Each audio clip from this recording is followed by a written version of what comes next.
So we've talked around it. We talked a good bit around it. We've talked directly about it a whole bunch. But 2025 season is pretty dang close for us. And the Dodgers, breaking news, have made a lot of moves, a lot of additions, couple of subtractions. Gavin Lux. I guess you could argue somebody put it in the chat. Diego Cartaya, just to mention another name DFA'd, and today Ryan Brazier. But the Dodgers are stacked as they look to run it back in 2025. So I wanted to ask you, I want to get your thoughts on it because I appreciate you as a ball knower, phrasing. What are the biggest strengths for LA and what are the biggest weaknesses for this Dodgers team in our minds heading into spring training and heading into the new season? Because you were already alluding to it, worried about some of the outfield, some of the defense. Mookie Betts at second base, Ken Rosenthal in the Athletic, I think it was last week, mentioned the Dodgers' Achilles heel kind of being the defense. Let's just start off on Mookie at shortstop because we had some issues with that last year. So blanket question. Let's do negative first. Sure. Weaknesses. What are you worried about most? I'm most definitely worried about the defense. I'm not. Let me get this straight and be clear. I'm not worried about this team right now. There is not a lot to be worried about. This is a legitimate super team. However, if I am going to try and find something, it is definitely the defensive portion of this team.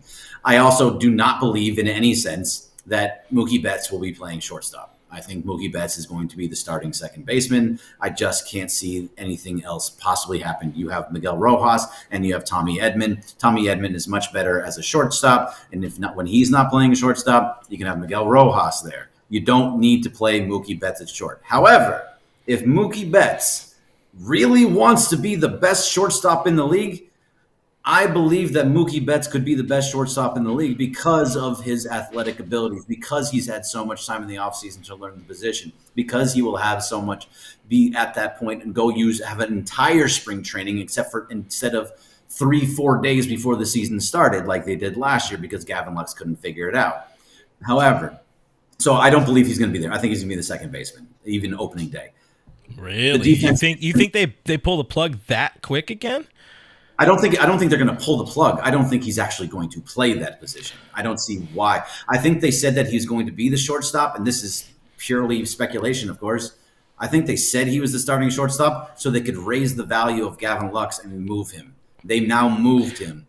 I will not be surprised if Andy Pajes is your starting center fielder and Tommy Edman is your starting shortstop. It just makes way too much sense to me when you have a guy like Tommy Edman, who is a great infielder, put him at the position that he's going to be good at, which is shortstop. You can put somebody else in the center field, but your question was, what's the biggest weakness? It is defense. It is that outfield defense. It is that third base from Muncy, who did get a little bit better, but still, the defense in general is the weakest portion of this team, and still like just good. It's not A plus. Yeah. It's not F minus. It's just good. It's like a B, which a lot of teams would absolutely love.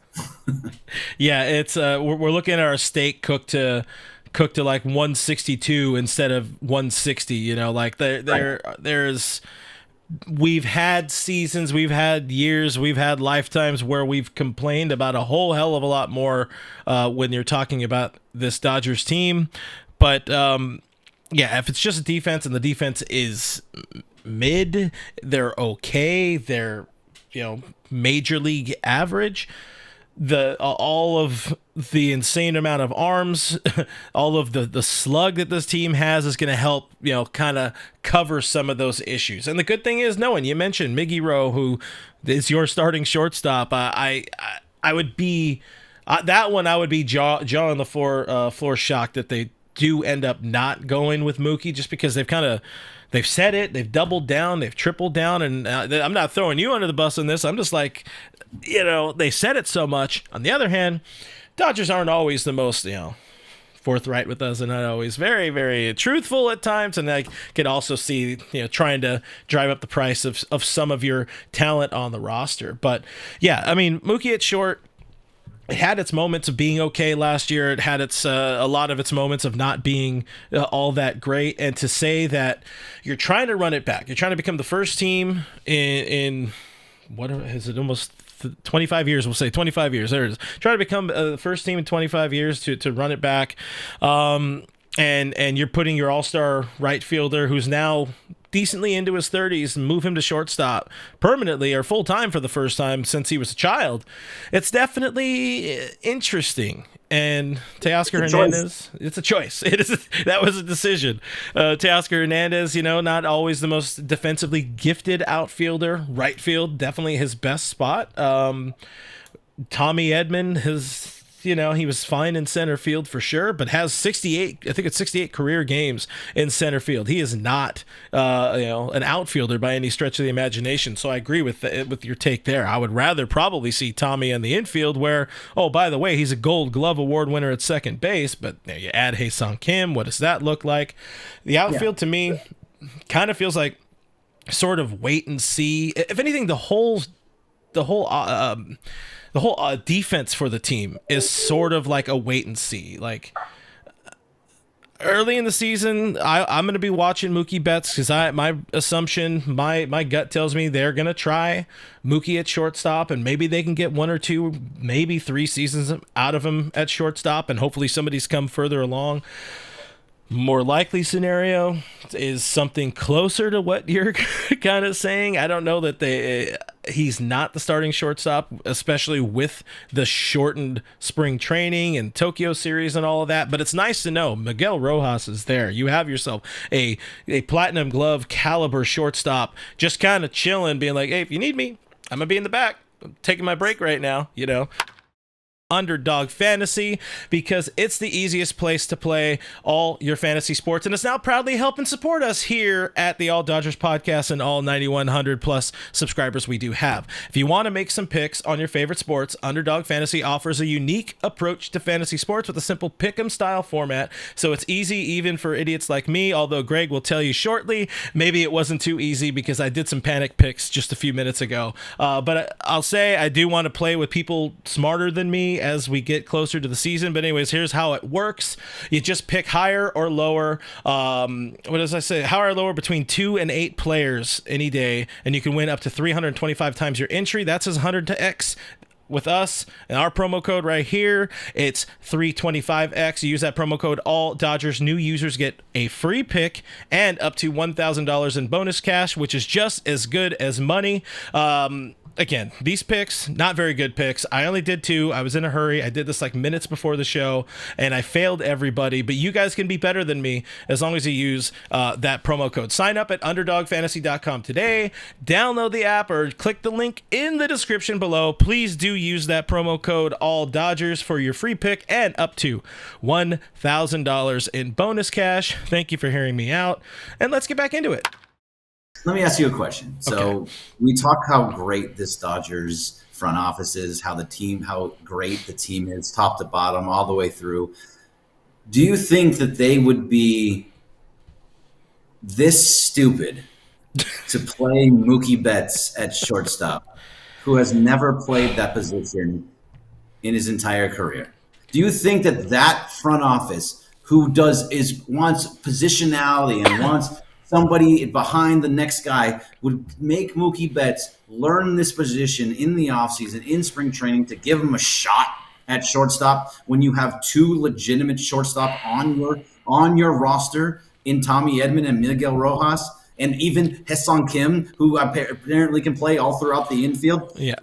What reason would this extremely smart front office have to move Mookie Betts, your second best player possibly, to play a position that he doesn't know? I just can't see how they would be that dumb when he can play second at a very high level. It makes 0 sense. To the immediate question, the answer for me is, if it works out, this front office, again, it's a genius move. It's a genius decision, brilliant decision for them to be like, oh, we're going to put our superstar outfielder at shortstop. And if it works, now all of a sudden you have arguably the best shortstop in baseball with Mookie Betts at the position. If it doesn't work out and you give him a month You give him 2 months of leash where, they told us we've had, guests on. Dino Ebel told Alana and I talking about, the shortstop for, scenario issues more so for Mookie was all throwing where he didn't really have an opportunity to ramp up and learn them. It was trial by fire for Mookie Betts playing shortstop last year. Now you look at it, he's had a full off season, he's practicing all that kind of stuff. You feel a little bit better, but back to the point, if it doesn't work out for the first month or 2 or 3, again, you have bullets in the chamber, you have a different weapon, you have Mickey Rowe, you have, I'm sure Hae-Sung Kim is going to get some opportunities at short during spring training. Tommy Edman can just come, move right back into the infield and fix that issue. So, why even try for the issue is my question. I get it because if it works, you're a genius.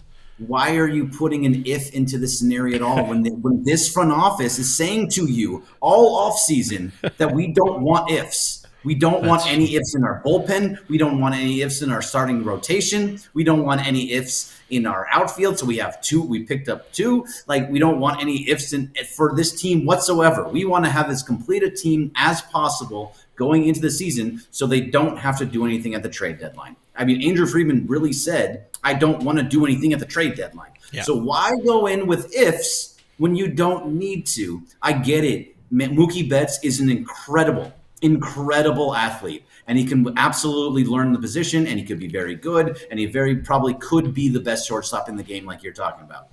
But why risk that when you can just play him at second base and have legitimate shortstops playing shortstop, their normal position? In my brain, I just can't put 2 and 2 together that Andrew Friedman would be this stupid. I just can't. Listen, man, maybe this is how he gets off, all right? Maybe this is how he gets his jollies after doing this job for 20 years.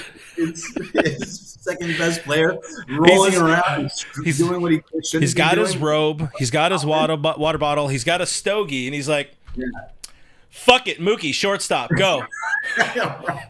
You seen the robe when, like, in the picture? Yeah. On the flip side, I also wonder if it's not, is it the front office? Is it the decision makers, or is it Mookie being like, nah, I really want to try that? Because Mookie's also been painfully honest with us that he gets bored, and he's been bored at times. He's very good at the outfield. It's not always the most exciting place for him to play. I've argued that I think having the couple months off for that broken hand was a game changer for him, because he was able to kind of go live his life, during the middle of summer for a little bit, and he seemed to enjoy it. Hung out with Joe Davis, called some games, doing a bunch of different little things, and enjoyed himself. He's still trying to make the game fun and exciting for the next 7-8 years on his contract.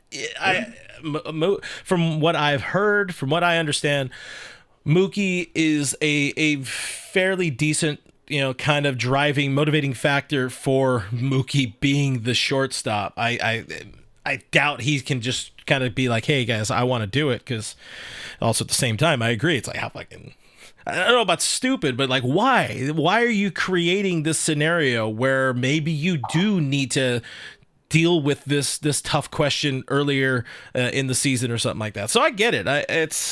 I'm just saying, I'm very interested in seeing how this plays out, and I'm going to be watching Mookie like a hawk at shortstop. Not that I'm some sort of big time pro scouting dude, but I'm gonna be watching, and you're gonna look for every little nuance that's wrong, every little thing that could go wrong, and be like, is that going to be the championship? Is that a World Series caliber shortstop? That's going to be our question we're going to have for months. Everything you're saying makes just too much sense to not do it. Everybody's going to be putting a microscope on you as the shortstop because, hey, guess what? It's a super team to a huge extent. So why put yourself through that? I get moving from right field and moving down to second base. I get it. Like, you moved back to right field because you needed to. Now the idea is that you're going to be in the infield for the rest of your career. Second base is a perfect spot for you. And if you really need to, if something happens to Edman and Rojas, you can move over to short every once in a while and have your different, like, your fix your throwing problems or whatever it is. Why put yourself in the position to be sitting there at shortstop for no good reason? Just because I feel like doing it, I feel like I want to get. I don't know. None of it. As much as we keep, you can talk around it in big old circles. Yeah.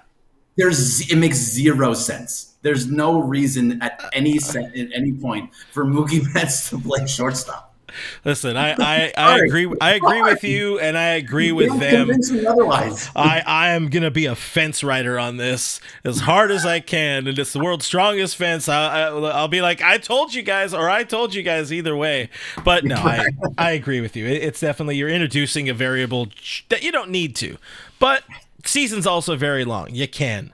And if that doesn't work, or like we've had the stupid like Nolan Arenado rumors last time I think you were on, we talked a whole bunch of Nolan and how that doesn't make sense. But let's just say Nolan goes out and has himself a good year. He's still in St. Louis, and Muncy is hurt or is bad or something, then you could still pull that trigger. Then like it's a long season. They'll find a way that if Mookie doesn't work out at shortstop, they'll find a way to fix the problem. And if he does, they'll find a way to fix other problems. But it's funny. We have a comment from where did it go? A comment from I think it was Denny Cortez saying it's funny that this is the biggest like how tough it is. There it is. Danny Cortez. This is Dodgers fans' biggest problem right now. Hilarious. Or being like, oh no, this world class athlete is playing an athletic Love to position. play shortstop. Woe Oh, is us. terrible. Oh man.